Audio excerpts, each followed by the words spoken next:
Salut tout le monde et bienvenue à ce nouvel épisode du Spot, le podcast où on parle de géomatique en prenant une bière de façon décontracte. Je suis toujours en compagnie de Jonathan de chez H4Geo. Salut tout le monde. Et cette semaine, on reçoit Danny Bouchard de chez Cartovista. Bonjour. Salut Danny, ça va bien? Oui, ça Salut, va Danny. super bien, salut. Donc, avant de partir avec Danny à l'interview, Jonathan, qu'est-ce qu'on boit cette semaine? Nos amis d'Aptech nous ont offert une bière. Donc, pour leur 25e anniversaire, joyeux anniversaire, la gang d'Aptech. Ça a été brassé par Refuge des brasseurs à Sherbrooke. Donc voilà, une petite blonde. Donc, pour ceux qui ne connaissent pas Aptech, compagnie dans la location d'équipements, vente d'équipements pour arpenteurs, scanners, GPS, logiciels. Ouais. Donc, merci et bonne fête. Santé. Merci. Santé. Santé à vous autres, les gars. Merci pour l'invitation encore. Plaisir. Merci d'être venu. Yes. Dis-moi pas. Très bonne bière. Donc, Danny, content de t'avoir avec nous aujourd'hui. Ça fait plaisir. Donc, Danny, tu es le fondateur de Cartovista. Exactement. Et avant de rentrer on va parler de Cartovista un peu plus tard, mais avant de rentrer, je voulais savoir comment tu es arrivé à fonder Cartovista, comment tu es arrivé dans le monde de la géomatique. En fait, c'est quoi ton parcours à partir de l'université? Oui. Oui, on peut parler du cégep, c'est peut-être pas intéressant. Je suis originaire du Lac-Saint-Jean, donc j'ai déjà, quand j'étais jeune, j'étais passionné des cartes. J'ai toujours aimé le volet graphique, le volet visuel. Tu sais, je travaillais, je me souviens, je dessinais des trucs. J'ai toujours aimé ça. Donc, je suis allé à l'université en géographie physique, à l'université de Sherbrooke. J'ai choisi le volet physique au début, la géologie, tout ça. Ça m'intéressait. Le volet aussi environnemental, ça me passionnait. Donc, je suis embarqué là-dedans.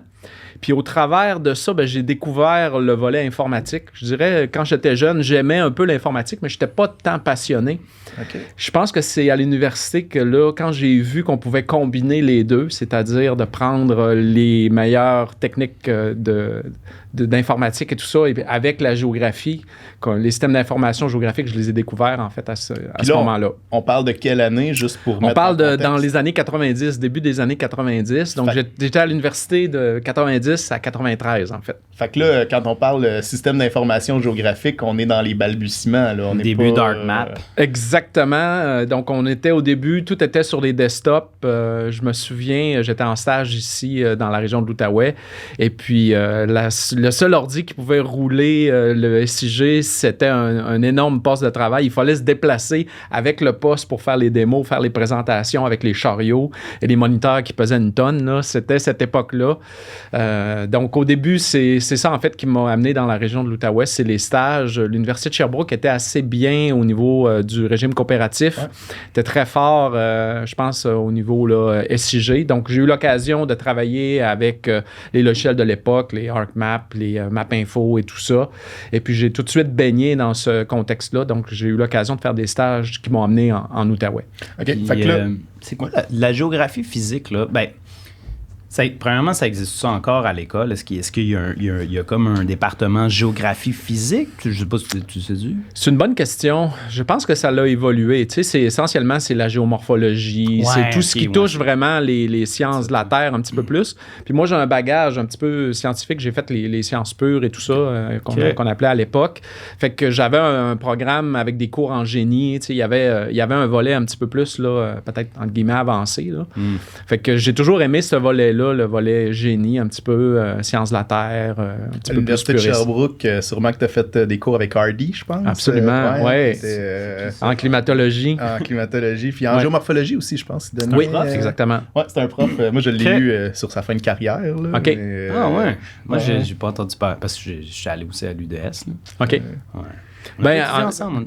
On est allé à des années différentes, mais on n'a pas étudié ensemble. Oui. Mais je pense que dans ces années-là, avec le régime coopératif, entre autres, l'Université de Sherbrooke avait quand même le vent dans les voiles. Là. Je pense qu'il y a des belles choses qui sont faites. Ouais. Puis après, ça s'est spécialisé un petit peu en télédétection. Mais moi, je n'étais pas vraiment dans le volet télédétection. Ce qui me passionnait vraiment, c'est de voir comment on prend la géomatique et on l'applique concrètement pour régler des problèmes. Puis les premier problème que j'ai vu, c'est au gouvernement. J'ai été en stage aux travaux publics, au Centre canadien de télédétection en particulier. Donc là, j'ai eu l'occasion de faire mes premiers apprentissages, vraiment à développer avec les outils comment automatiser des choses. Puis là, évidemment, ben, on veut rentrer dans la programmation, on rentre dans développer des scripts et tout ça, tranquillement. Puis je dirais, dans les années 90, quand le web est arrivé, c'est là que ça a été comme une révélation. Boom! Tout d'un coup, là, on pouvait rejoindre les gens. On n'avait plus besoin de se promener avec le chariot qui pèse une tonne. Puis on avait enfin un médium de communication. Hey, parce que, tu sais, la géomatique web, tu sais, nous autres, on fait de la géomatique web depuis 3 ans, depuis que l'entreprise est née, tu sais, puis on a quasiment encore l'impression d'être un peu edgy dans nos technologies. Fait en 80... C'était en 95, genre, ça devait être edgy. Exactement. Tu faisais déjà de la cartographie web. Absolument. On travaillait avec les technologies qui étaient des logiciels américains dans ces années-là. MapExtreme en particulier, MapEx à l'époque. Est-ce que ça existe encore? Ça existe encore, mais bon, ça a évolué là, vers d'autres choses. Donc mes premières armes, ça a été de travailler avec des produits américains existants. Donc, de travailler avec les technologies, puis de les intégrer, puis de créer une expérience. Moi, j'ai toujours aimé designer une expérience pour l'utilisateur, se soucier de ce que l'utilisateur veut faire sur le web, de penser à eux en premier. Pour moi, c'est vraiment super important. Quand on essaie de régler un problème, mais centrons-nous sur l'utilisateur. Puis je pense que les SIG, par définition, c'est compliqué au point de départ. On parle de couches, on parle de... Moi, j'ai toujours aimé l'idée de simplifier ça pour l'utilisateur. Puis je dirais, ça a commencé avec le web, là, de réfléchir à comment les gens utilisent la carte. C'est intéressant ça parce que tu sais, dans tout l'aspect du web, j'ai comme l'impression que, tu sais, supposons tu mets un profane là, devant ArcMap, tu mets un profane devant QGIS, ils sont incapables d'utiliser. Ben, ils sont incapables. Je veux dire, il y a une courbe d'apprentissage quand même, puis tu sais, il y a beaucoup de choses. Tandis que tu mets quelqu'un devant une cartographie web, tu es capable de rapidement diffuser de l'information, tu es capable de faire de l'interaction avec la personne. Puis les gens sont habitués un peu au code de la cartographie web. Là. Je sais pas si tu as ce feeling-là aussi. Oui, tout à fait. Ouais. Donc, ça a été vraiment une révélation de voir que tout d'un coup, on pouvait créer des expériences, rejoindre les gens. Puis, tu sais, on a fait ça au début de façon un peu organique. Puis, on s'est rendu compte après que les logiciels américains, les logiciels des autres, avaient des limitations. Le rendu était ordinaire, la vitesse d'exécution n'était pas là, on n'avait pas la flexibilité pour créer des expériences riches. Fait que là, on a dit, OK, on va commencer à développer notre propre coffre d'outils. Et au travers de ça, on a dit, on va créer tranquillement notre propre produit. Au début, c'était des trucs pour faire de l'édition en ligne, des choses comme ça. Tranquillement, ça a évolué un peu plus vers du rendu, un peu plus vers des choses interactives. Okay. Puis là, on a dit, on va carrément créer un produit. C'est comme ça que ça a commencé, en fait. Fait que dans le fond, là, tu finis tes études, tu fais quelques stages dans le milieu public, milieu professionnel. Oui. Est-ce que tu te lances en affaires tout de suite après? Tout de suite après, en fait, j'ai été engagé comme consultant pour les mêmes gouvernements, donc dans les mêmes ministères pour lesquels j'avais fait des stages. Okay. Là, j'ai vu tout de suite qu'il y avait une opportunité d'affaires de se démarrer comme consultant au départ. Mais tu cartographiais quoi? Les biens immobiliers, des informations géographiques avec Environnement Canada, les espèces en voie de disparition, toutes sortes d'inventaires. Donc, c'était quoi comme c'était du vecteur? Surtout du vecteur. Surtout du vecteur. À cette époque-là, c'était au début, là, on travaillait avec les données de Ressources naturelles Canada, les fonds de carte topo, et on plaçait les biens immobiliers, on géocodait les informations. On était vraiment là dans une saisie. Donc, il y avait beaucoup de travail manuel, beaucoup de... Puis en fait, ça existe encore aujourd'hui. Là, les biens immobiliers fédéraux sont encore... C'était de la photo-interprétation, dans le fond. Un peu de la photo-interprétation, un peu du géocodage aussi, manuel, tracer des ponts, tracer des parcs nationaux, de vraiment numériser l'information. C'était vraiment manuellement. Et puis bon, évidemment, ça a évolué avec le temps, avec des outils en ligne que les gens pouvaient utiliser. Les ministères eux-mêmes pouvaient rentrer l'information. Donc, ça a évolué tranquillement vers ça. Fait que tu as monté la base de données en quelque sorte pour le gouvernement. Tout à fait. Oui. OK, c'est intéressant ça. Donc ça a été mes premières applications en géomatique. Là. Ça a été d'automatiser des choses pour permettre aux gens de faire de la saisie, de créer des inventaires et puis de tout mettre ça en ligne, en fait. OK. Mais quand tu dis mettre ça en ligne, vous preniez la donnée puis vous l'envoyez vers... une solution web. Là. Absolument, c'est ça. Déjà, dans le milieu des années 90, on était déjà là. Il y avait ça en ligne, déjà dans le milieu des années 90. Oui. C'est hallucinant parce qu'il y a tellement d'affaires qu'on s'imaginerait qui devraient être, dans le fond, en ligne, cartographiées en ligne, puis ils ne sont pas encore. Oui. Tu sais, je vais donner un exemple comme il y a, là, maintenant, de plus en plus, mais il y a plusieurs municipalités où est-ce que tu aurais aimé avoir accès, je sais pas moi, à leur matrice, à leur zonage, etc., etc., puis tu trouves absolument rien encore. Oui. Pour des villes quand même importantes. Aujourd'hui, c'est moins pire. Mais tu trouves-tu que, tu sais, comme, bon... C'était précurseur. C'était pas mal précurseur, mais tu trouves-tu qu'actuellement... Parce que, en tout cas, nous autres, c'est quelque chose qu'on a discuté déjà dans le podcast, tu sais, c'est... Dans les dernières années, il y a de la donnée qui a été mise. Tu sais, il y a un effort vraiment plus, j'ai l'impression, concerté au gouvernement d'envoyer la donnée en ligne. C'est quelque chose que tu constates aussi? Oui, mais il y a encore beaucoup de travail à faire. Surtout sur la finition. On dirait la donnée brute, elle est là. Mais comment ces données-là peuvent être utilisées pour répondre à une question d'affaires ou un truc, ça, il y a beaucoup de travail à faire sur comment ces données-là sont présentées, puis d'essayer de créer une expérience autour de ça. Puis je le dis souvent, moi, aux étudiants, là, tu sais, c'est comme, apprends aussi à rendre la donnée utilisable. Même quand tu fais tes cartes, apprends à l'esthétique aussi des cartes. Oui. Tu sais, il faut penser à l'utilisateur. C'est faire des cartes. On le dit souvent, Charles et moi, dans le fond, un des problèmes des géomatiens, c'est que souvent, les géomatiens parlent aux géomatiens. Mm-hmm. Puis l'expérience client, des fois, c'est pas un géomaticien, tu sais. Ben, l'autre affaire aussi, tu sais, souvent qu'on dit, puis je pense que Cartovista, vous essayez un peu de vous positionner là-dedans, c'est que, tu sais, on a un peu trop tendance, en tant que géomaticien, à se dire, on est du monde qui fait des cartes, alors que dans les faits, les géomaticiens, c'est des aides à la prise de décision. Tu sais. Je sais pas si c'est... En tout cas, moi, c'est comme ça que je vois aussi, c'est-à-dire que votre plateforme aide à faire pas juste de la diffusion de données, mais du query spatial, de l'analyse spatiale, puis prendre des meilleures décisions. Oui. Fait qu'au début, c'était quoi le business model de Cartovista? C'était beaucoup axé sur la consultation au début. Là. Okay. Dans les années 90, c'était vraiment ça, de la consultation. On a commencé au départ, avec, comme je disais, avec les produits des autres. Tranquillement, on a commencé à développer notre propre produit. On a commencé à avoir des clients qui avaient des intérêts à publier des trucs en ligne. Donc là, on a commencé à investir dans les premières versions de Cartovista. Au début, c'était très axé sur l'analyse thématique, de pouvoir bâtir des observations, beaucoup de données statistiques, de données démographiques. On avait des clients qui avaient ce besoin-là.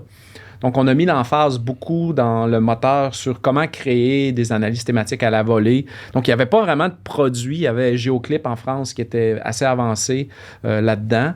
Donc, on a essayé d'imaginer un produit qui ressemble un peu à Géoclip, mais avec plus d'options, peut-être plus de profondeur au niveau carto, plus d'options de rendu et puis de possibilités d'interactivité. Puis c'était qui, dans le fond, le client, la clientèle qui était visée au début? Oui. Je parlais après. Oui, des communautés, comme par exemple, notre premier prototype, on l'avait fait avec une communauté en Espagne qui était une espèce d'organisme qui chapeautait le développement économique. Donc, eux étaient intéressés à un observatoire socio-démographique qui présente toutes les statistiques de la région. C'était à Castilla-La Mancha, par exemple, là, en Espagne. Donc, au début, vous visiez tout de suite comme le monde, finalement. Oui, absolument. On a déjà... Comment ils vous ont approché? En fait, c'est au travers d'un partenaire. On avait une entreprise à Ottawa avec laquelle on travaillait qui s'appelle Beyond 2020, qui sont dans la visualisation. On a travaillé avec eux. Donc, ben oui, Beyond 2020, c'est quand tu voulais télécharger les données de recensement, c'était... De Statistique Canada. Oui, c'était avec eux. Oui, c'est ça. Par logiciel, ouais. C'est ça aussi qui est le fun, je pense, d'être dans la région d'Ottawa-Gatineau. Il y a beaucoup d'entreprises technologiques aussi, à Canada, etc., qui sont dans ce créneau-là. Yeah. Donc, ça l'ouvre des belles possibilités de collaboration. Donc, on a quelques partenaires comme ça au niveau local là, qui sont des partenaires depuis quelques années. Puis, pourquoi Gatineau? Pourquoi tu as décidé? Parce que là, dans le fond, toi, tu es parti du Lac-Saint-Jean, tu es allé à Sherbrooke. Oui. Parce que j'ai fait mes stages là-bas et j'ai vu qu'il y avait vraiment une opportunité, donc que le marché était favorable aussi. Et puis au départ, c'est certain, on travaillait beaucoup avec le gouvernement, mais aujourd'hui, on est complètement ailleurs. Là. On travaille de moins en moins, en fait, avec les clients. On continue à travailler avec les clients gouvernementaux, mais de plus en plus avec l'entreprise privée. Pourquoi? Retail? C'est juste Le parce retail, en fait, parce que je pense qu'on a peut-être plus de latitude aussi pour les projets. Ouais. On est capable de malayer les choses plus rapidement. Souvent, la prise de décision va un petit peu plus rapidement. Aussi, c'est plus des applications d'aide à la décision. En analyse d'affaires, comme on travaille par exemple avec BRP, Bombardier Produits Récréatifs, pour aider leurs détaillants à trouver les meilleurs endroits, par exemple en Suède, pour ouvrir un nouveau concessionnaire. Quels sont les meilleurs endroits pour BRP en Suède pour réfléchir à leur stratégie d'expansion? Donc là, ça nécessite d'analyser des données démographiques, de publier des trucs, même peut-être de faire des analyses croisées de plein de variables. Puis ça, on fait tout ça en ligne dans notre plateforme.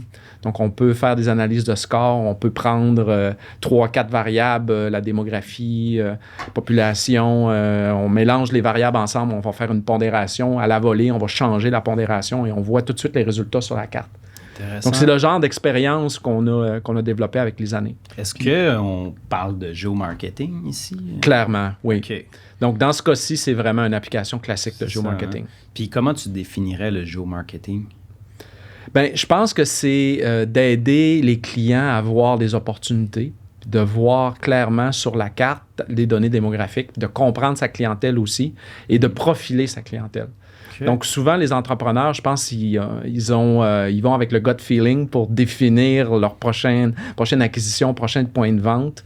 Donc, si on pense au réseau de franchisés, ce genre de trucs-là, souvent, c'est difficile pour eux de prendre des décisions, de comprendre le marché, de comprendre même dans l'immobilier, c'est quoi l'offre locative. Il y a quelque chose là, je pense, la géomatique, je pense qu'il y a vraiment une opportunité pour leur simplifier la vie, puis de faire en sorte que ce soit une expérience qui les amène à prendre les meilleures décisions. Facile, en fait. J'ai l'impression que, dans les 10-20 dernières années, c'est comme si les entreprises privées s'étaient rendues compte que Colin, on a du data géospatial, puis on peut l'utiliser. Puis, tu sais, moi, c'est quelque chose que je dis souvent, des fois, quand je rencontre des clients ou quand je rencontre des partenaires potentiels.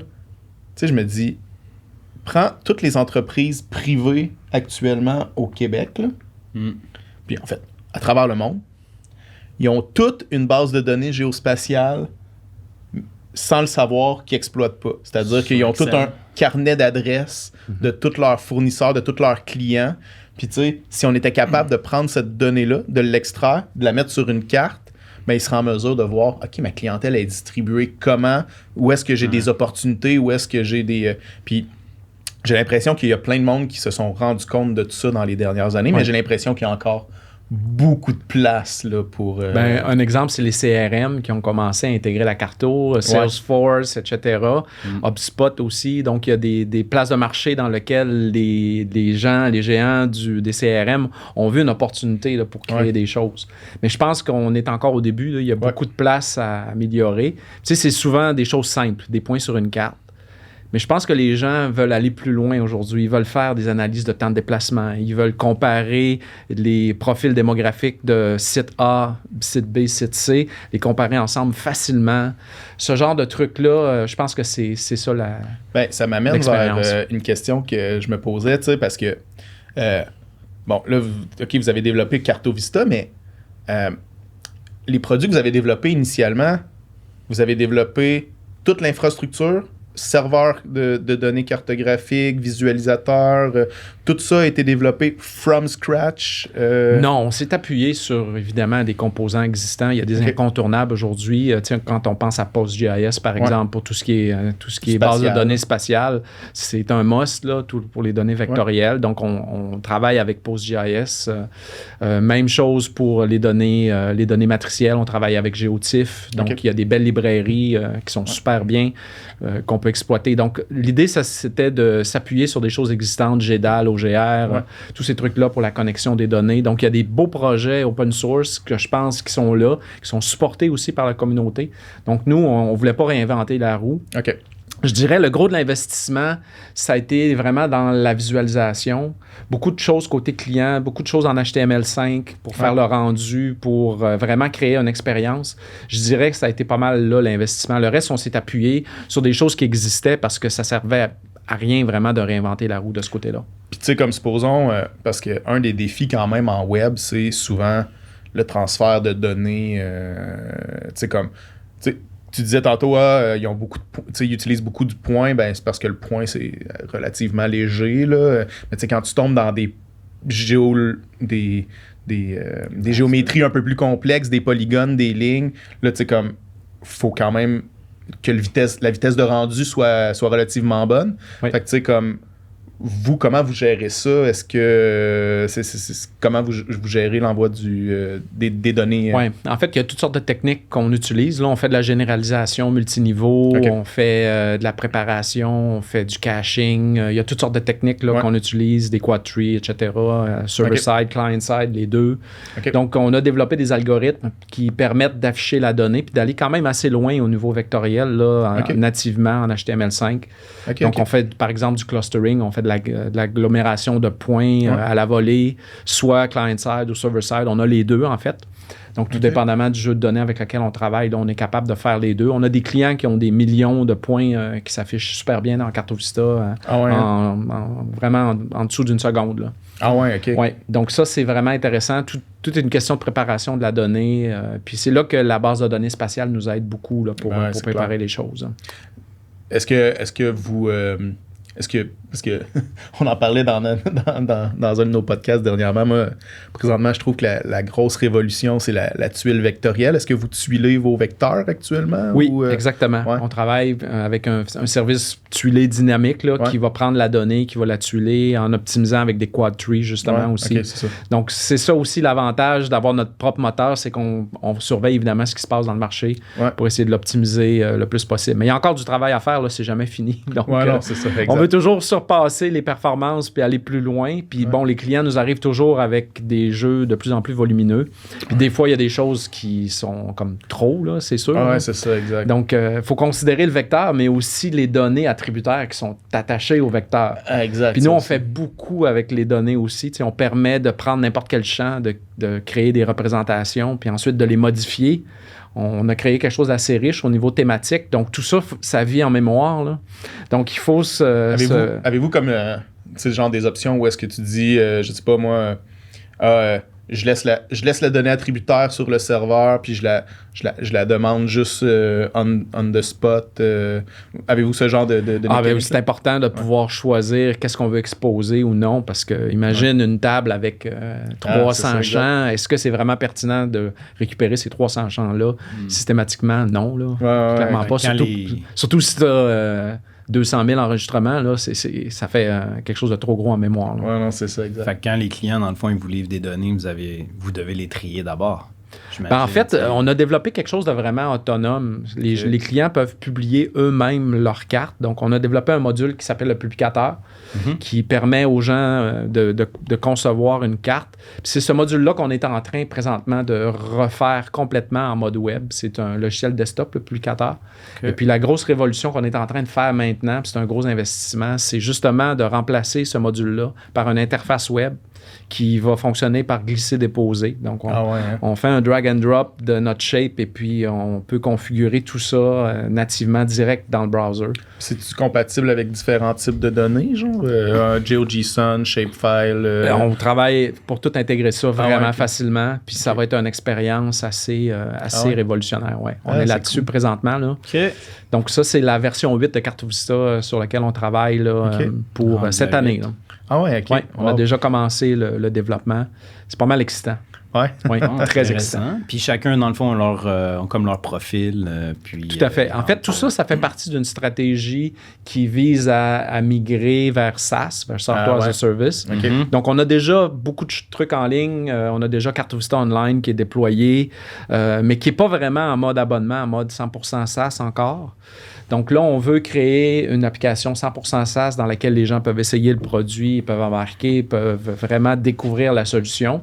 Puis jusqu'à maintenant, le fait qu'on ait le publicateur qui est le truc qu'on télécharge, c'était un peu un frein, je dirais, au développement, puis peut-être aux capacités là, d'embarquer dans la solution. Parce que là, actuellement, dans le fond, tu as comme le publicateur desktop qui est, j'imagine, connecté à un API sur le web, puis dans le fond, vous droppez la donnée via... Exactement, c'est ça. Puis après ça, dans le fond, vous pouvez l'utiliser web pour... Ouais.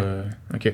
Fait que c'est ça qu'on court-circuite avec la version 8 pour que ce soit 100% une application web. Donc, on crée la carte en ligne, on ajoute nos données en ligne, on fait tout en ligne, en fait. Ouais, c'est ça. Donc, ça, c'est vraiment excitant parce qu'on a pu revoir l'expérience, on a pu reprendre les trucs qui étaient le fun qu'on avait fait desktop. Puis là, on les a passés en web. Puis c'est ça qui est fascinant aujourd'hui avec les nouvelles manières de développer les interfaces web en React, entre autres. Ouais. C'est incroyable ce qu'on peut faire, ce qu'on peut créer comme expérience avec les frameworks Angular, React, etc. Il y a beaucoup de librairies qu'on peut juste tirer profit. Ouais, c'est extrêmement motivant, là. Ouais, ben c'est toute la logique, dans le fond, de... Je sais pas si vous, c'est comme ça, mais c'est toute la logique, dans le fond, du single page app qui est de dire... genre, je télécharge tout mon HTML, puis après ça, j'interagis avec le serveur via... Ouais. Fait que c'est quasiment rendu... Ton site web est quasiment rendu une application mobile, finalement. Clairement. Ouais. Puis en plus, tu sais, après ça, tu as tout le volet Progressive Web App, où est-ce que là, tu peux en plus gérer du hors-ligne, gérer du... Non, c'est très cool ce qui se fait actuellement en web. C'est vraiment intéressant, en fait. Content, là. Non, mais... Ses yeux brillent. Oui. Non, mais c'est sûr que ça fait à peu près 4 podcasts qu'on parle de scanner. Pour une fois que je peux parler un peu de ce qui me branche. Mais n'empêche que la donnée matricielle, les scanners, tout ça aussi fait partie de l'idée. C'est un enjeu pour nous. vous. En fait, on a investi dans ce volet-là, donc de créer une expérience d'interaction avec des données raster. On a intégré ça dans les 2 dernières années. On a ajouté beaucoup de trucs pour permettre de voir, par exemple, des séries temporelles. Tu sais, qu'on parle, par exemple, de données de vagues, par exemple, des données météo. Donc, d'être capable de voir l'évolution d'une donnée météo, mais non seulement de la voir dans la carte en géotiff, mais d'être capable de l'interroger. D'être capable de sélectionner c'est quoi la moyenne de température que j'ai dans ce polygone-là. C'est quoi le min, le max à la volée, là. Donc, d'être capable de questionner. Donc, on a ajouté ça dans notre modèle, puis on a ajouté le volet temporel. Ça, c'est vraiment le fun. Puis, tu sais, tu parles de géotiff et tout. Êtes-vous... tu sais, est-ce que votre infrastructure serveur et tout, elle vise à quand même un peu se calquer sur les standards de l'OGC ou... le plus possible, mais le problème avec les standards de l'OGC, c'est la performance. Ouais. Souvent. Donc, on supporte les standards de l'OGC, surtout WMTS, parce que, bon, c'est vraiment intéressant pour la performance des fonds. Puis pour l'intercompatibilité aussi avec tout à fait. Oui, bon, c'est sûr, mais si on regarde, par exemple, les WFS de ce monde, etc., c'est lourd, c'est pas optimisé. Non, donc, mais pourquoi il faudrait qu'ils fassent ça? Pourquoi il faudrait qu'ils se conforment aux standards de l'OGC? Ah, ben, pas nécessairement. En fait, il va se faire bannir, genre? Non, en fait, c'est juste une question de compatibilité, en fait. C'est pratique parce que ça n'en demeure que ça crée une sphère de compatibilité avec les gens en géomatique. Souvent aussi beaucoup pour les gens au gouvernement, je dirais plus. Dans le privé, c'est peut-être moins important. Ouais, on va plutôt privilégier la performance. Le fait que ce soit déployé, le fait que ce soit aussi accessible sur mobile, ça, c'est l'autre truc aussi qui est vraiment important. Les gens veulent accéder à la carte ou à l'application sur leur téléphone, sur un iPad, en réunion. Donc, nous, on a mis un emphase là-dessus avec HTML5 dès le départ, là. Donc, tout est conçu responsive par définition. Donc, tout ce qu'on fait, c'est déjà considéré. Là, tout ce qu'on fait, c'est web responsive en partant, là, tout le temps. Donc, ça, pour moi, c'est vraiment important, là. Il y a des choses, des trucs comme ça qu'on a mis dans notre collimateur au travers des années qui font en sorte que je pense qu'on crée une belle expérience avec ça. Parce que, tu sais, pendant un bout de temps, dans le web, il y avait quand même toute l'espèce d'optique de mobile first. Oui. Mais, tu sais, j'ai l'impression que dans le cadre, justement, d'un produit comme Cartovista, je pense pas que c'est mobile first. Il faut que ça soit responsive, mais je pense quand même, tu me diras si je me trompe, là, mais la majorité des gens doivent quand même utiliser le produit sur desktop. Oui. Surtout quand on veut créer du contenu pour les autres, des applications d'aide à la décision. Les gens ne feront pas ça sur leur téléphone nécessairement. Ils vont plutôt l'utiliser sur desktop où on va avoir de l'espace pour comprendre la donnée, analyser la donnée, même faire de la saisie, par exemple, entrer des compétiteurs. Imaginons une application de géomarketing là, où la personne dit « OK, j'ai un compétiteur ici, je vais le rentrer, je vais faire de la saisie. » Donc, ce genre d'utilisation-là, tu veux faire ça, je pense, sur un desktop. Faire ça sur la fly ou aux toilettes, là, genre. Non, ben tu sais, non. C'est une grosse carton. Je connais pas beaucoup de gens qui drag and drop des shapefiles sur leur, sur leur mobile. Là. Non. Explique donc à l'auditoire, c'est quoi le standard de l'OGC? Ah! Donc, en fait, ouais, c'est ça. Donc, grosso modo, il y a un organisme qui s'appelle l'Open Geospatial Consortium. Puis l'Open Geospatial Consortium, en fait, développe des standards qui visent l'intercompatibilité de la donnée et, dans le fond, créer des protocoles de communication, comme on parlait tout à l'heure, le WMS, qui est le Web Map Service, le WMTS, qui est le Web Map Tile Service, et le WFS, qui est le Web Feature Service. Donc, quand on parle de WMS, on parle de matrice, alors que lorsqu'on parle de feature, on parle de vecteur, en fait. Là. Donc, puis il y a d'autres standards également, là, mais ça ressemble pas mal à ça. Oui, puis il y a une évolution, je pense, là-dedans aussi. C'est vrai que les dernières moutures des trucs d'OGC sont mieux. Là. Ouais. Il y a l'OGC C-API là, qui est sorti quand même il y a peut-être un an. À peu près, ça commence à être intéressant parce que c'est beaucoup plus léger. T'sais, on va envoyer des données JSON au lieu d'envoyer des données en GML, par exemple. C'est beaucoup plus léger, beaucoup plus intelligent, beaucoup plus flexible aussi.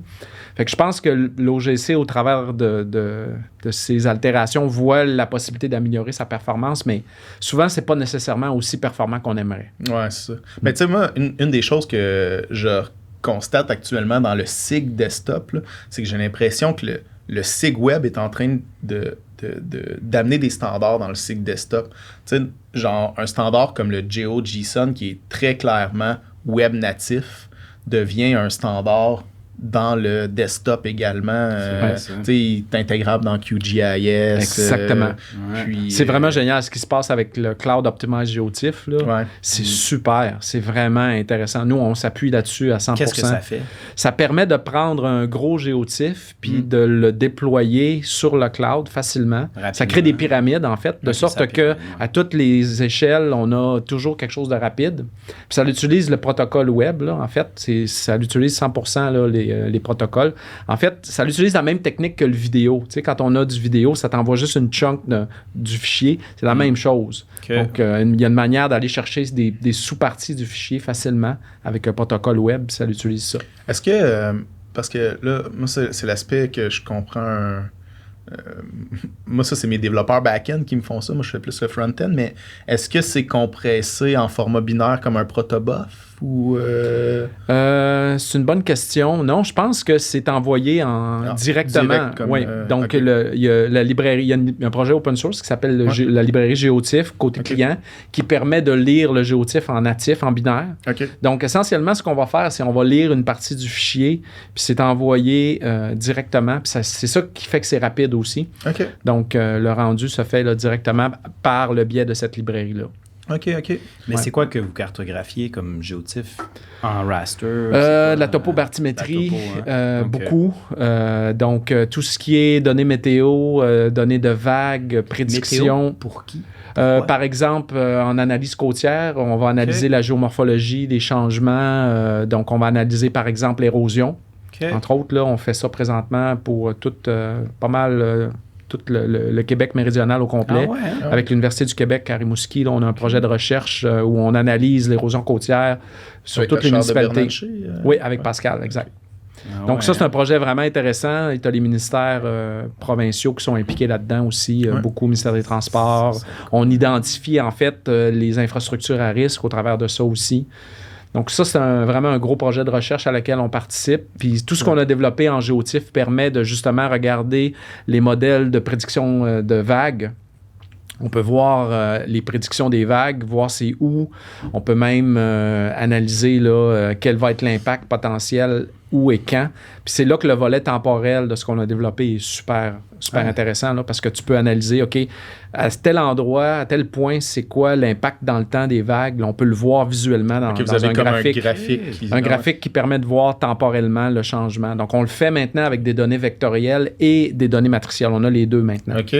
Donc, est-ce que ça gère comme les ondes de tempête puis ces affaires-là? Tout à fait. Genre vraiment, là, tu sais, au niveau, là, on parle de sécurité publique, là, carrément. Là, oui, en fait, on est en train de développer un système d'alerte qui va permettre de voir les prévisions dans les 24 prochaines heures, puis de voir sur la carte c'est quoi les secteurs à risque. Donc, ils apparaissent en rouge.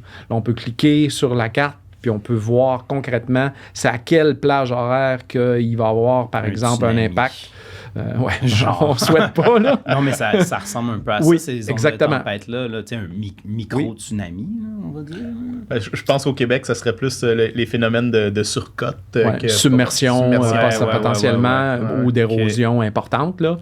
Donc, il y a des endroits qui sont... en fait, avec l'équipe de Pascal Bernatchez, ils ont tout cartographié les infrastructures à risque, les routes à risque, les bâtiments à risque. Donc, on a une couche de bâtiments à risque qui est en relation avec les données de prédiction aussi.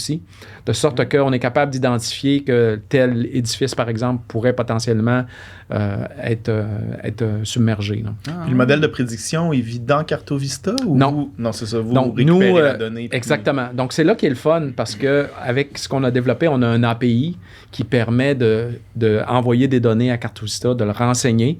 Donc, on a l'équipe de recherche qui font leurs calculs, leurs prévisions et ils font simplement pousser la donnée dans nos trucs et puis ça fonctionne là. Ah, wow. Donc, ils ont écrit un script en Python qui va préparer la donnée et puis pousse ça dans un modèle et puis la carte, à ce moment-là, se met à jour à la volée.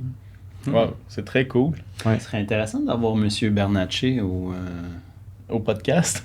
Ça serait vraiment intéressant parce qu'en termes de recherche en érosion côtière, c'est très avancé ce qu'ils font là, au Québec. Là, je vous le recommande fortement. Surtout dans un contexte de troisième rapport du GIEC qui commence à... très intéressant. À part, je me demandais, dans le fond, vous travaillez en ressources naturelles, vous travaillez en géomarketing. Sinon, ça ressemble à quoi la clientèle de Cartovista? Ça semble être international. On a vraiment des clients dans plusieurs sphères, dans le fond. Autant dans le privé, des clients comme BRP, des clients qui vont simplement vouloir analyser leur clientèle, comprendre le géomarketing. Un autre bel exemple, c'est TC Média, avec les Publisac, qui utilisent notre produit pour définir les routes et puis la publicité là, qu'ils vendent à tous leurs clients. Les routes optimales. Exactement, c'est ça. Okay. Les routes optimales pour distribuer, en fait, le Publisac.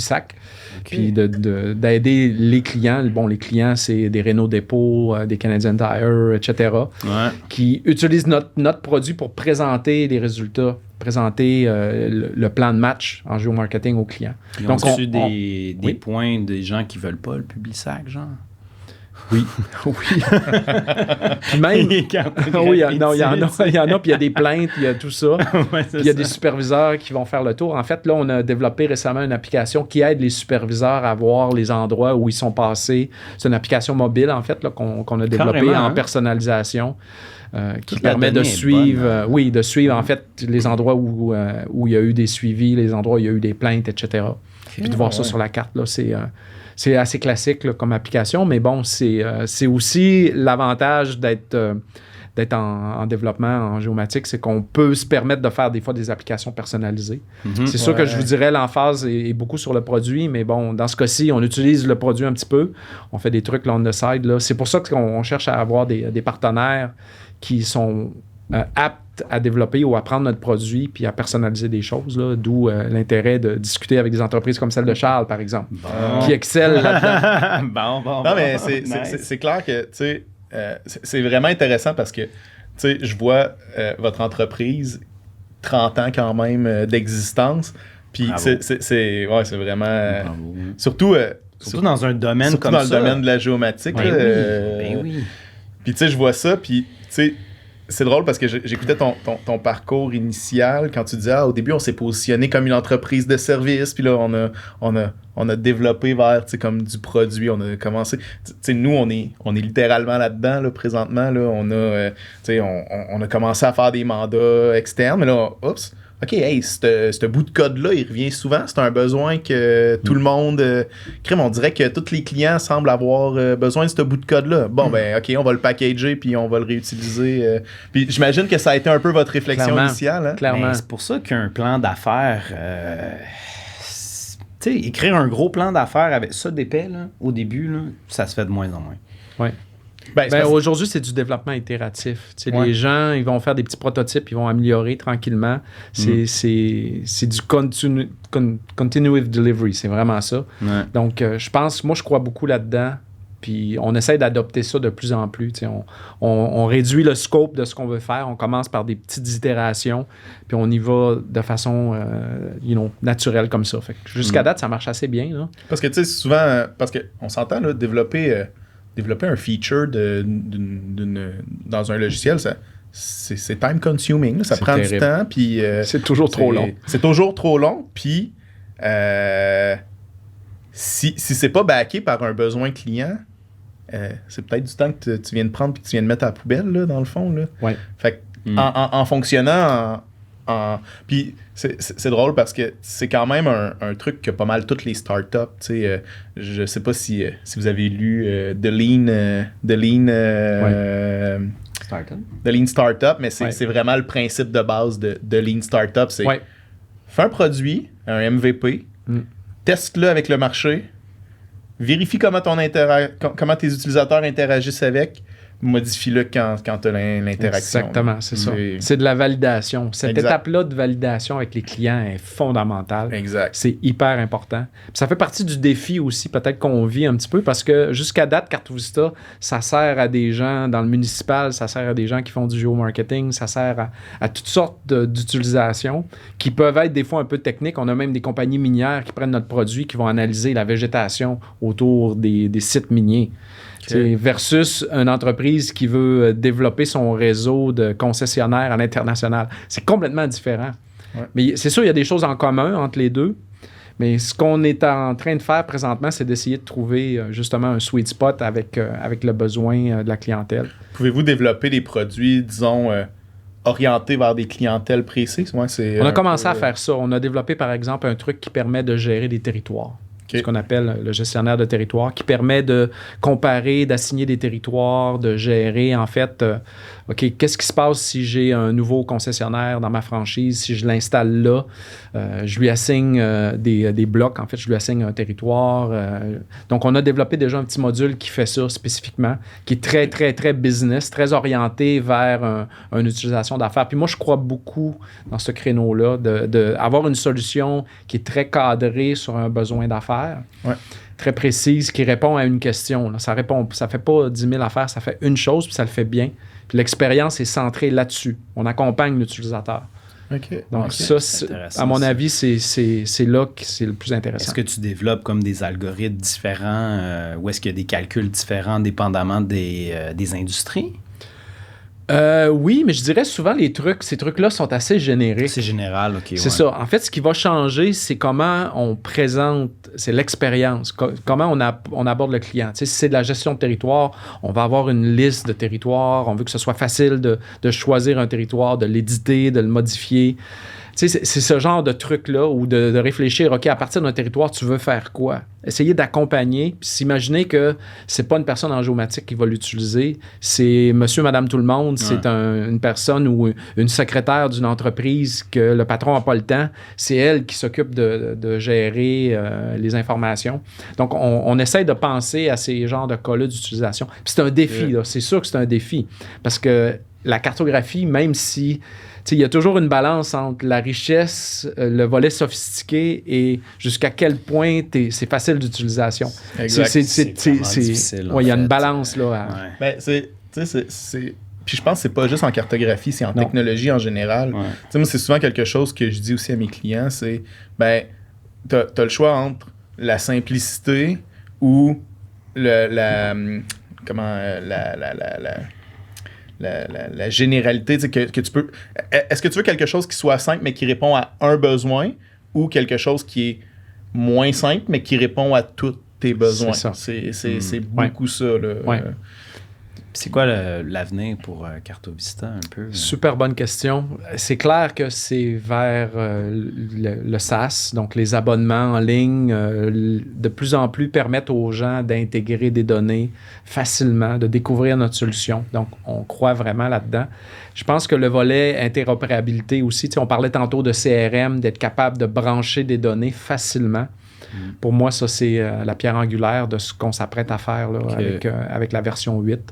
Donc, on veut que les gens soient capables de travailler facilement. On veut démocratiser, en fait, là, la visualisation. Puis d'être capable de concevoir des trucs facilement. Puis d'avoir quand même un beau degré de flexibilité là, sur ce qu'on est capable de faire. Pensez-vous, tu sais, comme pouvoir... Est-ce qu'on pourrait, par exemple, penser brancher justement des sources de données externes? Tu parlais de CRM, c'est ça l'idée? Oui. Fait qu'on pourrait, par exemple, prendre le REST API de mon CRM puis le connecter dans Cartovista direct. Exactement. C'est là que ça devient vraiment intéressant d'avoir une donnée live branchée, par exemple. Tu sais, imaginons une donnée météo live, une donnée de CRM live. Puis tout d'un coup, tu as une application. Puis ce qui est le fun aussi avec ce qu'on a développé, c'est que là, on a un bel environnement pour créer des choses de base facilement, les déployer en ligne. Puis c'est quand même flexible aussi pour les clients de mettre ça en place. Là. Est-ce que vous faites de la 3D?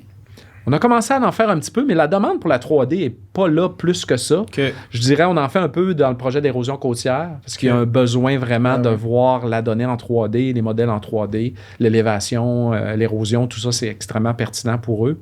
Mais autrement, nos clients il n'y a pas une si grosse demande de 3D pour l'instant. Okay. Mais ça m'intéresse évidemment de suivre ça parce que ça peut changer. Genre du BIM ou du SIM, tu sais. Oui, on n'a pas rentré trop là-dedans. Ouais, on n'a pas rentré vraiment là-dedans. Là. Je dirais ça, c'est plus les planificateurs en urbanisme, etc. Ouais. Nous, on est plus proche, je dirais peut-être des utilisateurs d'affaires, du géomarketing, de ce genre de cas-là d'utilisation. Ouais. Les réseaux de franchisés, entre autres. Donc, qui sont peut-être moins intéressés à aller voir les trucs en 3D. Ouais, c'est ça. Est-ce que le géo... je vais sortir les gros buzzwords, là, mais est-ce que je sais pas, des modèles prédictifs, du machine learning, de l'intelligence artificielle, c'est-tu des choses qui peuvent... Clairement. Oui, ça, c'est hyper intéressant. Là. Donc, essayer de prendre, par exemple, des modèles... imaginons un réseau de franchisés là, qui veut déterminer les meilleurs endroits potentiels. Ouais. On a déjà commencé à faire du scoring, ce genre de truc-là, mais la prochaine étape, c'est de faire de l'analyse prédictive. Oui, c'est ça, exact. Puis ça, on a commencé à faire des trucs, de regarder des trucs de AI assez attentivement là, au niveau de notre recherche. Donc, on a déjà des idées sur ce qu'on peut faire. On a des partenaires aussi qu'on a identifiés. Mais je dirais, là, on travaille sur la base de notre version 8. C'est probablement le prochain gros push là, qu'on est en train de compléter. Puis après ça, on va peut-être avancer là, sur ces éléments-là parce que c'est vraiment intéressant. L'analyse prédictive, c'est passionnant là, de mélanger des données live, de créer des modèles aussi, etc. Là. Puis tu sais, c'est qu'en plus... les technologies sont là actuellement, tu sais, les librairies sur lesquelles on peut se baser pour d'AI, tu sais. Moi, j'ai simplifié aussi. Tu sais, moi, j'ai été super surpris de voir, tu sais, on dirait que l'AI, c'était beaucoup dans le passé, on dirait un truc de Python, là, puis de serveur. Ça a l'air sorcier. Là, maintenant, là, mais tu sais, maintenant, là, tu peux faire de l'AI dans ton navigateur front-end, là. Ouais. Moi, c'est ça qui me... Ça va développer vite, ça, je pense. Je trouve ça assez fou, là. Ouais.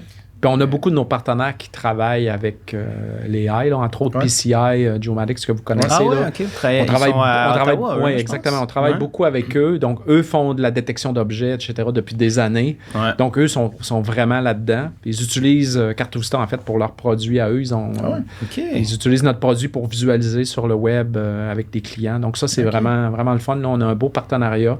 Donc, eux s'occupent de tout ce qui est intelligence, science, de transformation de données. Puis nous, on fait vraiment le volet affichage. La diffusion, c'est ça. Parce que c'est quand même tu sais, on dirait, moi, si j'ai à penser à Cartovista, c'est le volet diffusion, j'ai l'impression, qui est votre plus-value, votre gros créneau, là, finalement. Tout à fait, oui. Puis je pense que c'est vers ça qu'on s'enligne. On va continuer à cibler cet avantage-là. Puis peut-être...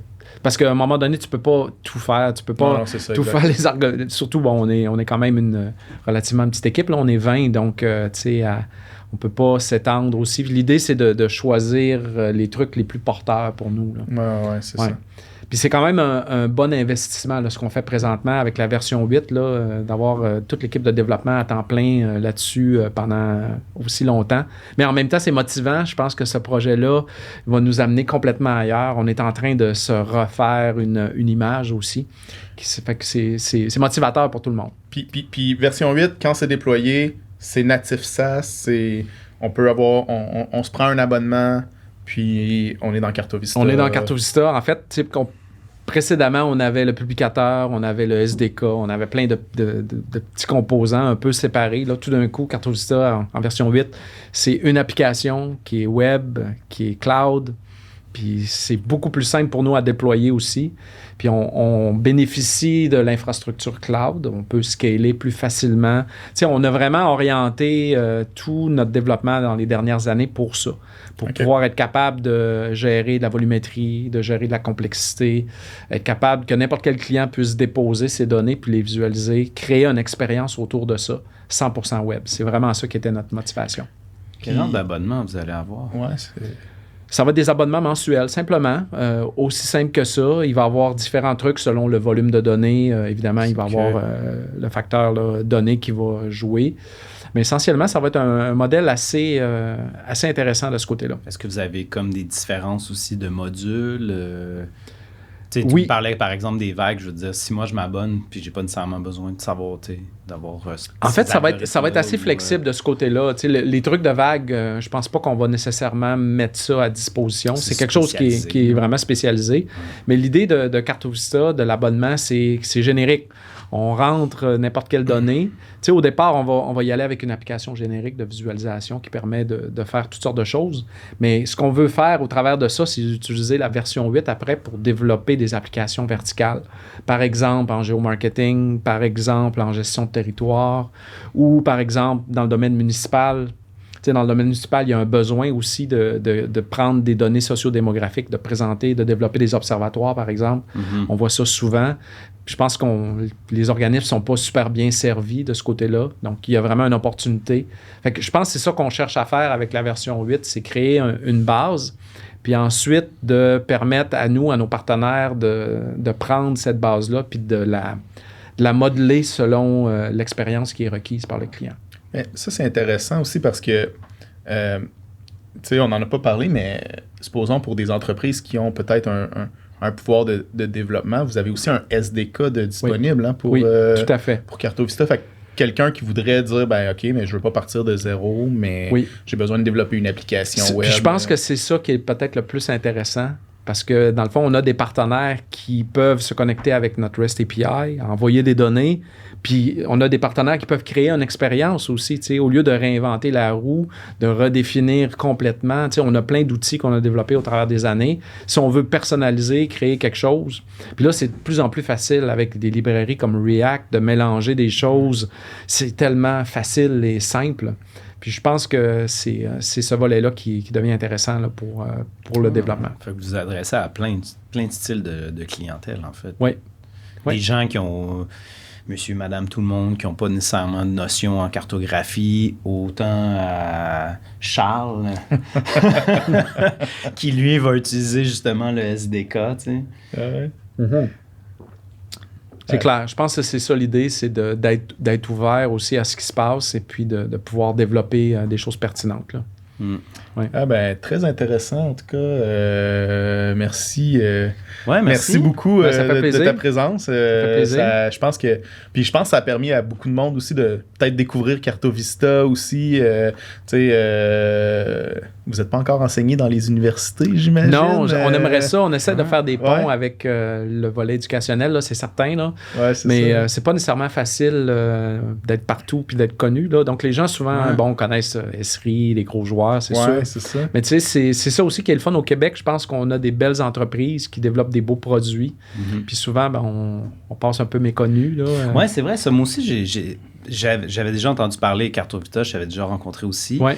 Puis j'ai toujours trouvé comme au niveau académique, puis même quand t'es pas nécessairement dans la cartographie web, Cartovista, c'est pas un nom qui est connu. C'est très spécialisé, en fait. Ouais. Vous êtes très spécialisé, puis je pense que les gens vont vraiment apprécier de... Ben, c'est un peu l'objectif de notre podcast aussi, c'est de dire... tu sais, parce que, oui, on parle à des géomaticiens, on s'entend, mais... Tu sais, des fois, les géomaticiens savent pas ce que les autres géomaticiens font. Ouais. Puis, tu sais, l'objectif de ce qu'on fait, c'est un peu de dire, ben, hey, t'as-tu pensé que pour ton besoin là, que tu es en train d'avoir, il y a peut-être une solution québécoise qui existe ou une solution... ou il y a peut-être de l'expertise qui pourrait te donner du conseil ou quelqu'un qui pourrait t'aider, que ce problème-là, il est déjà résolu à quelque part. Exact, c'est ça. Donc, moi, j'aime cette idée-là que les gens s'appuient sur les acteurs locaux, les acteurs québécois, parce que je pense qu'on est une source de richesse. Si tu regardes la géomatique au Québec, j'ai eu souvent l'occasion d'aller à l'international. On est reconnu. On est vraiment reconnu comme étant des leaders au Québec, non seulement sur la carto, mais aussi l'esthétique de nos cartes, comment on se soucie du détail, de la présentation, puis de la richesse de ce qu'on est capable de créer. Puis pour moi, ça, c'est comme fondamental là, de non seulement avoir une carte interactive, mais que ce soit esthétique, que ce soit rapide, puis que ça communique efficacement. Ça change tout. Là. Tu sais, je donne des fois de la formation en cartographie numérique, là, puis tu sais, je leur explique tout le temps, je leur dis, tu sais, un système d'information géographique puis de la cartographie, c'est pas la même chose. Là. La cartographie, ça passe un message. Il faut que ce soit fait de façon à ce que je regarde une carte, c'est clair, c'est précis, je le sais ce que je suis en train de regarder, puis je comprends le message qui m'est envoyé. Oui. Puis l'esthétisme là-dessus est vraiment... Très important. Puis il y a des bons livres là-dessus aussi pour ceux qui prennent des cours de géomatique et de SIG, en fait. Là. Oui. C'est souvent ça le problème parce que c'est pas toujours enseigné. Il y a certains cours qui vont l'enseigner. Mais il y a des bons livres. Le livre de Esri, je me souviens pas, c'est Build Better Map ou quelque chose comme ça. Moi, à mes collègues, je leur donne ça. Je leur dis, lis ça parce que c'est super important. La sémiologie graphique, des choses à ne pas faire. Il y a tellement de choses à ne pas faire que les gens font, puis que ça agresse l'œil. Ben, surtout pour des utilisateurs d'affaires qui connaissent pas ça. En plus, quand on s'adresse à des gens qui doivent prendre des décisions, plus le message est clair, plus c'est évident. C'est assez important. Mais c'est un challenge en même temps. C'est un challenge. La simplicité, c'est un gros challenge. Oui. C'est vraiment. Puis tu sais, je veux dire, tu sais, on vit dans un univers qui est... Tu sais, je veux dire... C'est drôle parce que quand on a commencé le podcast, tu nous parlais de comment tu as commencé sur des inventaires, puis on créait de la donnée, puis la donnée, elle existe. Là. Il y a plus de données qu'on est capable de traiter. Fait que c'est là que des applications comme Cartovista deviennent intéressantes parce qu'on prend de la donnée que on n'est pas capable de voir qu'est-ce qui se passe dans cette donnée-là. Puis d'un coup, on la rend intelligible, cette donnée-là. C'est ça. C'est particulièrement intéressant. Surtout les données temporelles, tout ce qui se passe, d'être capable de mélanger du vecteur avec des données matricielles, etc., puis d'interagir avec ça facilement. C'est un défi, là. C'est sûr, c'est un défi. C'est intéressant parce que dans le fond, dans votre plateforme, on n'en a pas trop parlé, mais il y a aussi un gros volet... qui est pas géomatique, en fait, là, qui est comme juste des graphiques, puis comme de l'analyse de données. Clairement, être capable de filtrer les tableaux, d'interagir avec la donnée, l'analyse thématique au travers de ça aussi. Exact. Donc, ça, je dirais, c'est probablement une des caractéristiques les plus importantes de notre produit. Là. C'est très au cœur du produit. On a mis beaucoup d'énergie là-dessus. Puis je pense qu'on va s'appuyer là-dessus, entre autres là, pour la version 8, pour créer des belles expériences pour que les gens puissent comprendre la donnée. Ça fit bien aussi avec les besoins d'affaires des gens qui veulent comprendre, OK, ben c'est quoi la démographie, c'est quoi mes données de vente, comment je peux rapidement avoir d'un coup d'œil, comprendre ce qui se passe sur le territoire. Est-ce que tu dirais que, dans le fond, vous êtes non seulement une... tu sais, dans le fond, vous êtes non seulement une plateforme de carto web, mais en fait, vous êtes quasiment une plateforme de GeoBI, en fait. Ouais, je dirais oui. Je pensais aussi, justement. Ben oui, on est proche du BI, c'est clair. Donc, on se fait souvent comparer à des applications comme Tableau, etc. Ouais, exact. Donc, qui sont, beaucoup plus gros, beaucoup plus générique. Mais bon, Tableau, c'est peut-être plus limité au niveau de ce qu'on peut faire avec des données spatiales. Donc, nous, on a poussé ce volet-là assez loin. Donc, je pense que c'est un peu la différence, là. C'est assez sophistiqué, mais bon, comme n'importe quoi, il y a toujours des limites avec ce qu'on a développé. Mais bon, je pense que la version 8 va vraiment nous permettre d'être ailleurs, de démocratiser aussi la solution. Ça va permettre aux gens de l'essayer beaucoup plus facilement, librement, même avec un téléphone là, aux toilettes, si tu veux. Mais tu n'auras pas de shapefile pour dropper, là, c'est pas bon. Mais quand même, je pense que ça va nous aider pour faire connaître un petit peu plus notre produit. Ah, très cool. C'est quand la version 8? Est-ce qu'il y a une date? Ça, c'est la grosse question. On y travaille présentement. On a ciblé l'automne. Donc, l'automne, OK. Ouais. Oh, là, on vient de te faire te commettre. Fait que L'équipe le sait, on a un plan de match pour l'automne. Bon, clair pour l'automne, il y a quelques mois de différence. là, il y a des programmeurs chez Cartovista qui vont nous envoyer Les cheveux sont... des courriels de même. Mais avoir vu le développement déjà, on a déjà une petite base là, qui est en train de se mettre en place. Donc, les 6 prochains mois vont être assez actifs. Là. Cool, très cool. Ben, tant mieux. Oui. Hey, est-ce qu'on met fin à Avant que ça? Nicole nous mette dehors, ouais. Ouais, exact. Ben, merci bien pour l'entretien. C'est vraiment merci une belle à toi. formule aussi. J'adore la manière que ça se passe. Là. Puis la bière était excellente en plus. Là, fait que, Tant mieux, ça tant l'agrémente le tout. Ah non, très cool. Ben, tu reviendras. Hein. Ben, avec on plaisir. va en avoir d'autres sortes. Si t'aimes la bière, nous autres, on a toujours des sortes différentes. Là. On pourrait prévoir une fois que Cartovista 8 sera sorti. Là, Ouais. Puis si vous invitez Pascal Bernatchez, c'est bon, je peux venir aussi, ça me fait plaisir. Ouais, ok, On va prendre bon, ça en parfait. note, là. Ouais, c'est Donc, ça. ben écoute, on Lui, espère il est à Rimouski, on on va espère faire qu'il un petit écoute peu de le route. podcast. C'est Il va ça. nous contacter. Excellent. Donc, ben merci tout le monde. Félicitations. Félicitations à vous. Merci. Merci beaucoup. Donc, merci tout le monde pour l'écoute. Et si jamais il y a des gens qui sont intéressés à passer au podcast, on est toujours à la recherche de gens qui font des bons coups en géomatique ou qui veulent nous expliquer un peu leur projet, leurs produits. Donc, n'hésitez pas à nous contacter. Et si vous êtes intéressé à commanditer le podcast, n'hésitez pas également à nous contacter. Et John, veux-tu faire ton Petit mot de la fin. petit mot de la fin où est-ce que tu remercies les gens de toute la francophonie? Ben, on remercie les gens de toute la francophonie, la France, l'Afrique, name it, la francophonie, il y en a même en Asie. Donc, Exact. Il y en a même au Canada. il y en a même partout au Canada. Donc, on sait qu'on est regardé quand même dans la francophonie. Puis, comme tu dis, mais la géomatique au Québec, elle brille quand même. Ouais, exact. Donc, ben merci beaucoup et à la prochaine. Ouais, à la prochaine. Merci encore.